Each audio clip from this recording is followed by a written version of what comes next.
मत्स्य पुराण 18 महापुराणों में से एक प्राचीन और अत्यंत महत्वपूर्ण पुराण है, जिसमें भगवान विष्णु के मत्स्य अवतार की महिमा, सृष्टि के रहस्य, धर्म, राजधर्म, तीर्थ, वास्तु, ज्योतिष और मोक्ष का गहरी वर्णन मिलता है। इस पुराण का मुख्य प्रसंग उस समय से जुड़ा है जब प्रलय आने वाला था और भगवान विष्णु ने मत्स्य मछली रूप धारण करके राजा सत्यव्रत को आने वाले विनाश से बचाया। कथा के अनुसार एक दिन राजा सत्यव्रत नदी में जल अर्पित कर रहे थे।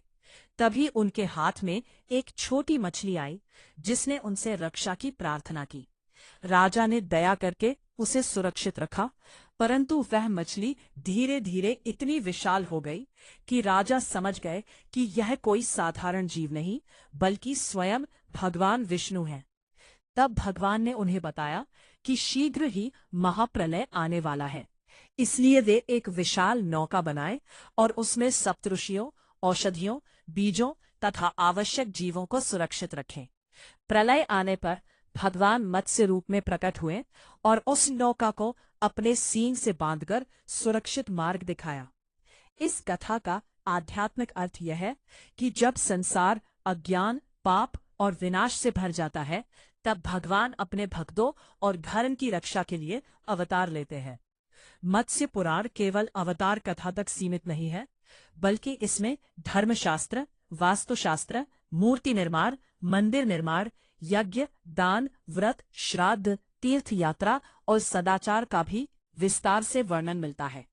इसमें बताया गया है कि मनुष्य को सत्य, दया, संयम और धर्म के मार्ग पर चलना चाहिए तथा अहंकार और अधर्म से दूर रहना चाहिए।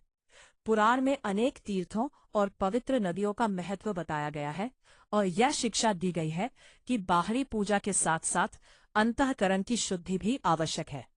इसमें राजा के कर्तव्यों, न्याय व्यवस्था और आदर्श शासन का वर्णन भी मिलता है, जिससे स्पष्ट होता है कि धर्म केवल पूजा तक सीमित नहीं, बल्कि समाज और राज्य के संचालन में भी महत्वपूर्ण है।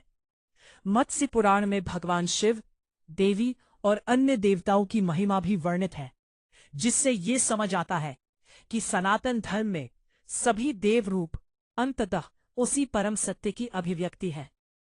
इस पुराण में सृष्टि की उत्पत्ति, कल्पों का वर्णन, युगों का ज्ञान और जीवन मरण के रहस्य भी बताए गए हैं। इसके अनुसार ये संसार नश्वर है और केवल आत्मा ही शाश्वत है। इसलिए मनुष्य को अपने जीवन का उपयोग धर्म, भक्ति और आत्मज्ञान प्राप्त करने में करना चाहिए।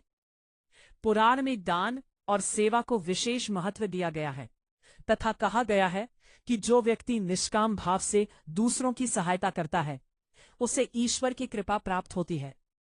कलयुग के दोषों का वर्णन करते हुए ये भी कहा गया है कि भविष्य में मनुष्य लोभ, क्रोध और स्वार्थ में फंस जाएगा, परंतु जो भगवान का स्मरण करेगा और धर्म का पालन करेगा, वो भय और दुख से मुक्त रहेगा। मत्स्य पुराण का सार यही है कि भगवान सदैव अपने भक्तों की रक्षा करते हैं। धर्म ही जीवन का आधार है और भक्ति, सदाचार तथा आत्मसंयम से ही मनुष्य सच्ची शांति और मोक्ष प्राप्त कर सकता है। ये पुराण हमें सिखाता है कि चाहे संसार में कितनी भी विपत्तियां क्यों न आए, यदि मनुष्य ईश्वर पर विश्वास रखे और धर्म के मार्ग पर अडिग रहे, तो भगवान स्वयं उसका मार्गदर्शन करते हैं और उसे जीवन के महासागर से पार लगाते हैं।